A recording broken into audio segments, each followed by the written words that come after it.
Brad, you could be on top, albeit briefly, if you win this game. Does this team sort of exceeded your expectations a little bit?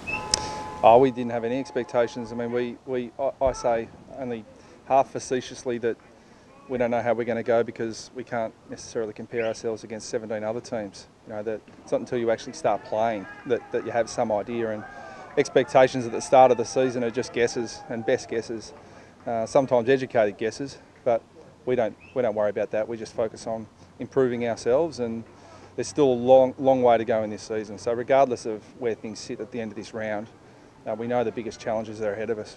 Does that give you confidence, though, being in the top four? Well, I don't know about other clubs and coaches, but personally I don't concern myself too much with the ladder early in the season. It's more about win-loss, and you know, we sit, 3 wins, 2 losses. You know, we'd like to try and get further ahead of the ledger in that regard. But yeah, our best has proven to be pretty good. But we know that with the age and experience of our list, there are going to be some significant challenges throughout the year. You haven't beaten them for 4 years. Is this your best opportunity in that time, do you think? I haven't really gone back 4 years. I mean, I obviously we only played them once last year at the Adelaide Oval, and we had a very different looking team. We were pretty injury hit at that stage of the year. Yeah, but I mean, Port have played some really good footy. They beat Sydney in Sydney, and you know, they've been obviously beaten last week. So yeah, they're a good side, and we think if we can produce our best for 4 quarters, then we're a really good chance. What have you learned over the last couple of weeks? Obviously, they've had a couple of losses. What are their weaknesses that you're looking to exploit? No, they don't have too many weaknesses. I mean, I think that the rider thing has hurt them a little bit, primarily because you know they're such a good stoppage team. You know if Ryder's getting first hands to the ball, Robbie Gray, Ollie Wines, Brad Ebert, those sort of guys become even better players than they already are. So that's been the change, probably the biggest change from the start of the year. You must be really pleased with Todd Goldstein's response in the last few weeks. Yeah, he's been great. He's really asserting himself on the contest, and as I just made the point about Ryder, I mean he gave us first use last week, and he was a critical component to our first half of footy. How's Sean Higgins? I mean, we saw him yesterday, obviously, but from your perspective? Yeah, he's pretty good. I mean, he's all things considered. I think he's probably. The concussion was one thing, but the sleep deprivation is probably a close second.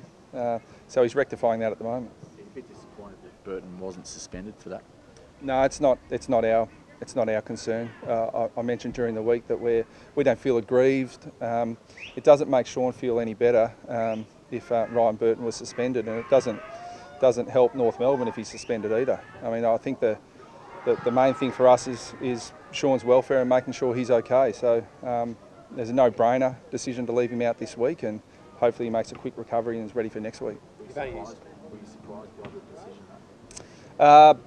Haven't really spent a lot of time, concerning myself with it. I think that I felt for Ryan Burton because I try and put myself in the player's position, and even though he did have time to make a decision to tackle a bump, personally I think players are concerned about if they go into tackle and the player disposes of the ball, they're going to get pinged for holding the man, because if they're a fraction late in that tackle and they tackle a player to ground, it'll be a free kick against them. So potentially one option is to loosen the holding the man in that situation a little bit, just so that we encourage players to go in and tackle rather than bump. Jarrah Waite need a rest, or how do you think he's going? Is he going to rest him soon, or is that just? He had 8 scoring shots last week, and he's feeling great. So also his age. Yeah, well, it'd just be a pure guess, wouldn't it? We take enormous amounts of data. We screen. We take strength measures daily. I mean, we've got an enormous amount of data and it is measured so closely that we can tell when there's a slight drop-off, and Wadey isn't showing anything like that at the moment. So I think there's probably a time of the year where we'll take a preemptive strike to make sure he stays fresh and stays healthy. Because, I mean, the facts are that over the last couple of years, he's, around the middle of the year, he's been hurt, and it's hurt us as a result. So, yeah, we're watching it very, very closely. You don't use 24 players. You must be happy with the conditioning stuff. Oh yeah, they are there. Not to say I hate them when players are injured either, but no, it makes things so much easier. I mean, had the luxury of resting Luke Davies-Uniacke last week. He comes back into the side. It just means that you've got a lot more tools at your disposal, and it also means that I think what's lost in losing players is the domino effect. That you need. Obviously, we lose Sean Higgins this week, but that might have a flow-on effect to the rest of our structure as well. How close is Paul Ahern?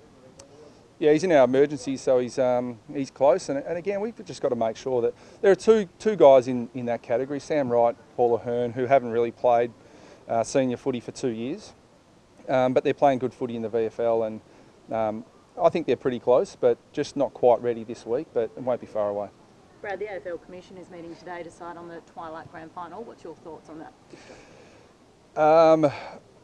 If you can guarantee us that we're in it, they can play it any time they like. Play at 1 a.m. if they want us to. I don't have a strong view. To me, it's players will play any time in the grand final. I think engage the fans, and if the fans want a Twilight Grand Final, then play it there.